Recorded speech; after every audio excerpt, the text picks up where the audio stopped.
It's the Real News Network. I'm Sharmini Pires coming to you from Baltimore. On June 27th, the Oakland, California City Council voted unanimously to block the handling and storage of large shipments of coal at a new proposed portside terminal. Joining us now to discuss the environmental justice victory in Oakland is Irene Gutierrez. She is an attorney in Earthjustice's California Regional Office, and much of her work has involved this issue. Good to have you with us. Yeah, thanks. Thanks for having me. So Irene, let me start by asking you, how did you do it? Who was involved in getting this very local victory? Yeah, so I cannot take sole credit.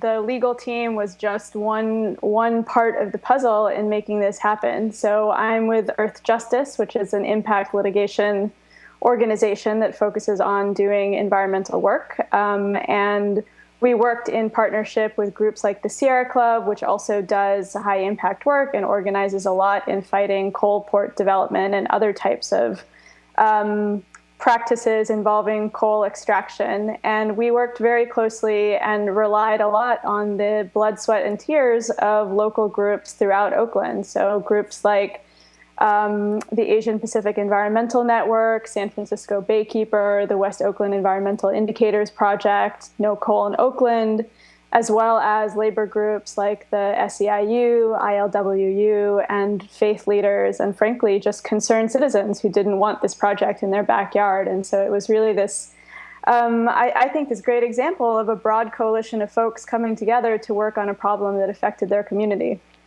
Now, one of the rallying cries in support of coal mining, coal export and development seemed to be about jobs. And yet you had several labor unions involved in this effort.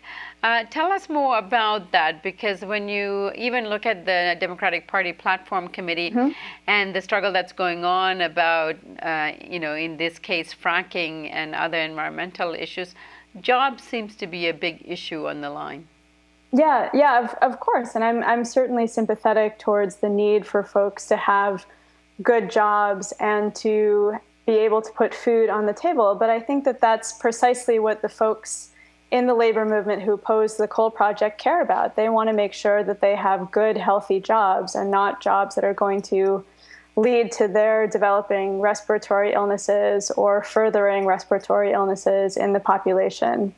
There was some really powerful testimony from, so there is actually an active coal port in Stockton, California, and there was some really powerful testimony at some of the public meetings earlier this year about this project, about how coal is a really it's a really toxic commodity. So for the workers who are working with coal at the docks, it causes a lot of breathing problems. It makes it difficult for them to go home and really enjoy their time with their family. And folks, frankly, a lot of the folks that have worked with this product before find it dangerous and difficult to sustain work in loading coal at the docks.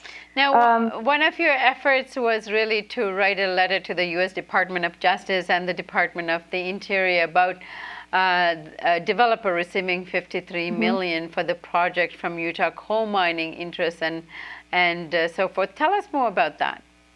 Yeah, so that was a colleague of mine, Ted Zukowski, who's based in our Denver office, put together that letter along with his colleague, Chris Eaton. But in sum, the point of that letter was to point out that Mineral Leasing Act funds are being funneled through this complicated shell game over on the Utah side to fund this coal port, this proposed coal port in Oakland.